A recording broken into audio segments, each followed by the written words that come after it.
Cooperative Lesson Plan. Title of lesson, SIC.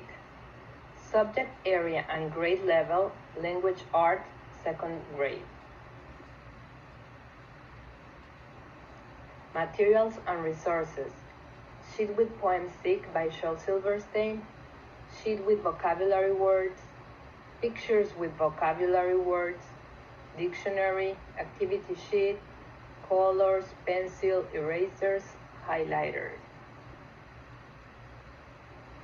Anticipatory set. Before starting the lesson, the classroom is set by putting desks in 5 groups of 4, so the students can work on their desk as a small group. To grab students' attention, the teacher will clap her hands and count 1, 2, 3, eyes on me, 1, 2, 3 in your seats. The teacher introduces the poem SIC, defining what a poem is and reflecting with students on how it feels when a person is sick.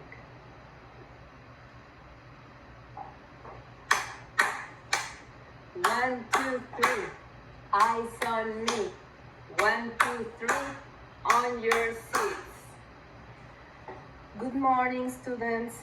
Today is a great day because we're going to learn new vocabulary words. And these new words are from a poem called SIC by Shel Silverstein. Who knows what is a poem? A poem is a composition in verse, a piece of writing in which the words are chosen for their beauty and sound and are carefully arranged, often in short lines which rhyme. As I told you, the poem is called SIC. Who in this classroom had felt sick? And how do you feel while you were sick? Did you want to stay in bed? Did you want to come to school? Did your parents make you stay in bed? All right, so I'm going to read SIC and you are going to listen.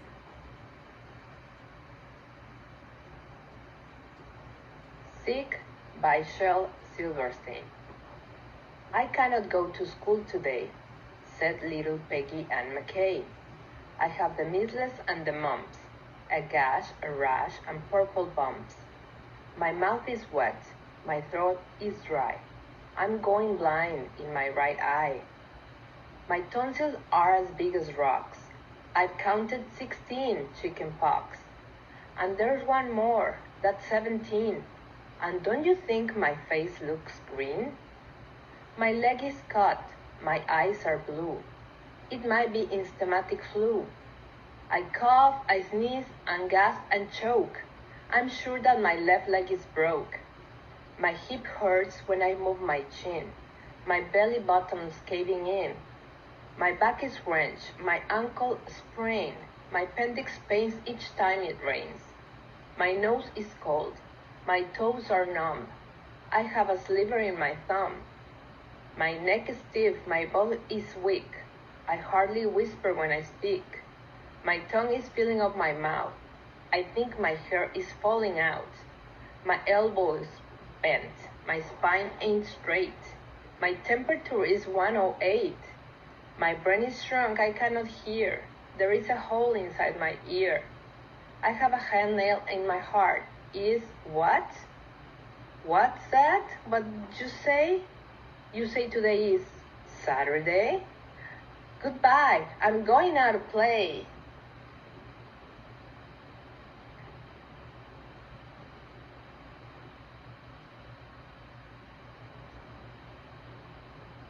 Now, we're going to work in groups. Each group will have 4 students. 2 students will work in finding the definition of unfamiliar words. Other students will differentiate in the text at least 5 parts of the human body and 5 symptoms that Peggy Ann McKay, the girl from the text, said she felt because of her being sick. And the last student from the group will make a drawing that shows at least 5 characteristics of what you may imagine Peggy looks like. You can decide who in your group will do which task. But if you cannot decide, I will assign your task. Do you agree? Yes? Okay, let's start it. Students 1 and 2 are going to list the unfamiliar words and look for the definitions. They can use some definitions from the sheet I prepared with some unfamiliar words. However, maybe some words not included there that you might have to search in your dictionary. So, the two students for this task should work together.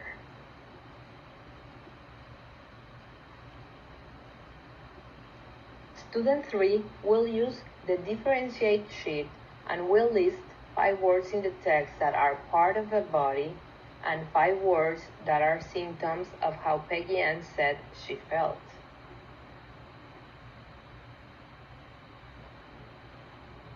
And finally, Student 4 will use a sheet with instructions to draw how you imagine Peggy looks like after reading the descriptive words and phrases she uses in the text.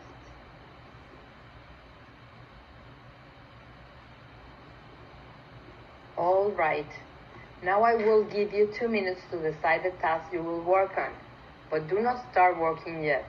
Again, remember that if you do not decide, I will designate each task for each member in the group. The 2 minutes are starting now. What is happening here? Why are you arguing? Okay, so you want to draw, and you too. Well, this time Jonathan will draw, and for the next assignment, you will draw, okay, Mary? Now, Peter and Julio will do definitions, so Mary will differentiate, okay? Good.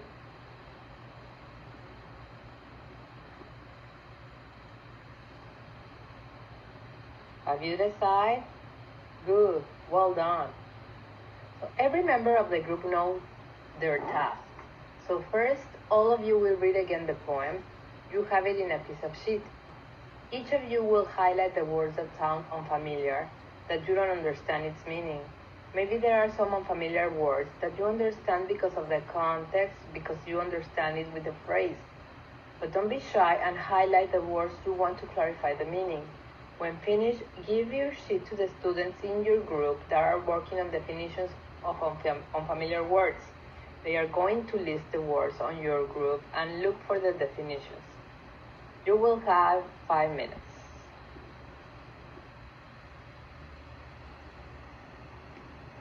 Please have ready your materials. The dictionary for those working on definitions, pencils, colors, and erasers. I will give you 10 minutes to complete your tasks. I am going into each group to help, clarify, and review your work. If you need me, please raise your hand and wait for me. Do you have questions on the instructions? Do you understand what is expected of you? Do you have questions of what is your tasks? Do you have the sheet corresponding with your task? Well, we are starting now. All right, we finished our work. I want you to present your work with your group and discuss for 2 minutes your experiences. Make sure all understand the unfamiliar words. Now, please, come to the front and sit on the floor. Be sure you all can see the smartboard. Now, I will show you images from some of the unfamiliar words. Can you recognize the elbow? What about the bumps? They look unpleasant. Look at the tonsils. There are 2 lymph masses in your throat. See? The hangnail, that little hide right at the side of the nail. Look at the hips. Is the area below the waist and above the legs at either side of the body. You see? Sprain.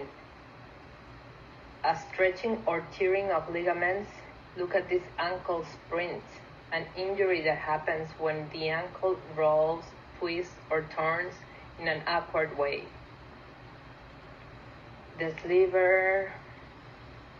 Oh, look at the little kid with measles.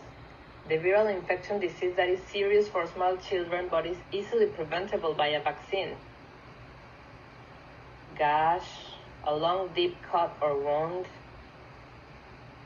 Stiff, not easily bent or rigid. The chin, look, is the part of the face below the mouth. See? Appendix. In the poem, Peggy Ann said appendix, but it is really appendix. And it's a small pouch attached to the large intestine, an organ inside our body.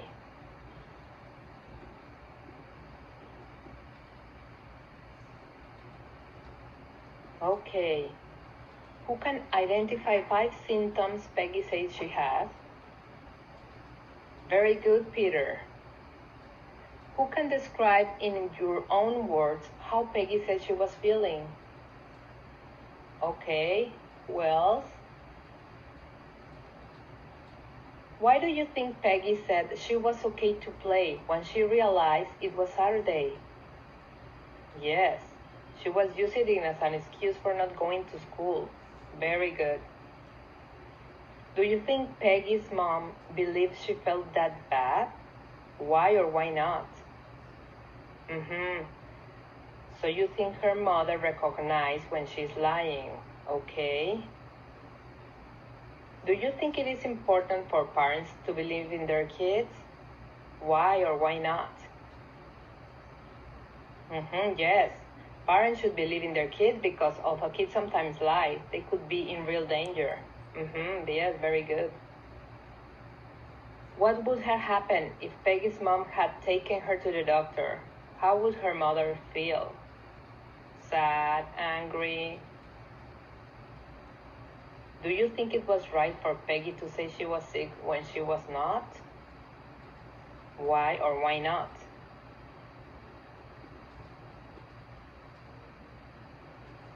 Now, please go back to your seat and I will give you an activity worksheet for each one of you to complete independently to make sure you know now the words and therefore they are not unfamiliar anymore. Students, we have finished today's lesson. Before we go, did you enjoy reading the poem? What did you learn today? Who can tell me one new word you learned? Who else?